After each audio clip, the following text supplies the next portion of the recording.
Welcome to view point. గుండెపోటు ఇప్పుడు ప్రపంచవ్యాప్తంగా అందరినీ ఆందోళన పెడుతున్న అంశం. ఈ ప్రమాదం పిల్లల నుంచి వృద్ధుల వరకు అందరినీ ప్రభావితం చేస్తోంది. 8 నుంచి 10 సంవత్సరాల వయసు ఉన్న పిల్లలు కూడా హార్ట్ అటాక్ ప్రమాదం బారిన పడుతున్నారు. అంతేకాకుండా ఎంతో ఫిట్ గా కనిపించే యువత కూడా గుండెపోటు మహమ్మారిగా గురవుతున్నారు.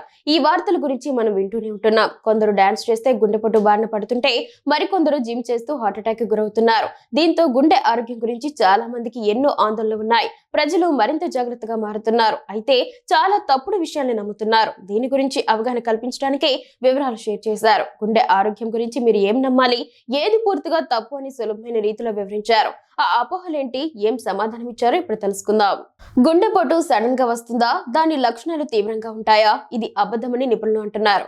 గుండెపోటు ఎల్లప్పుడూ సడన్ గా జరగదని వెల్లడించారు. గుండెపోటు వచ్చే ముందు శరీరం కొన్ని సంకేతాలను ఇస్తోంది. ఛాతి నొప్పి, ఆందోళన, భారం, అలసట వంటి లక్షణాలు ముందుగానే కనిపిస్తాయి. ఈ లక్షణాలు కనిపించిన వెంటనే అలర్ట్ కావాలని నిపుణులు సూచిస్తున్నారు. బ్రేక్ఫాస్ట్ చేయకపోతే గుండెపోటు ప్రమాదం పెరుగుతుందా? ఇది నిజం. ఉదయాన్నే బ్రేక్ఫాస్ట్ చేయాలని నిపుణులు అంటున్నారు. ఉదయం బ్రేక్ఫాస్ట్ అవాయిడ్ చేస్తే శరీరానికి అవసరమైన పోషకాలు అందవు.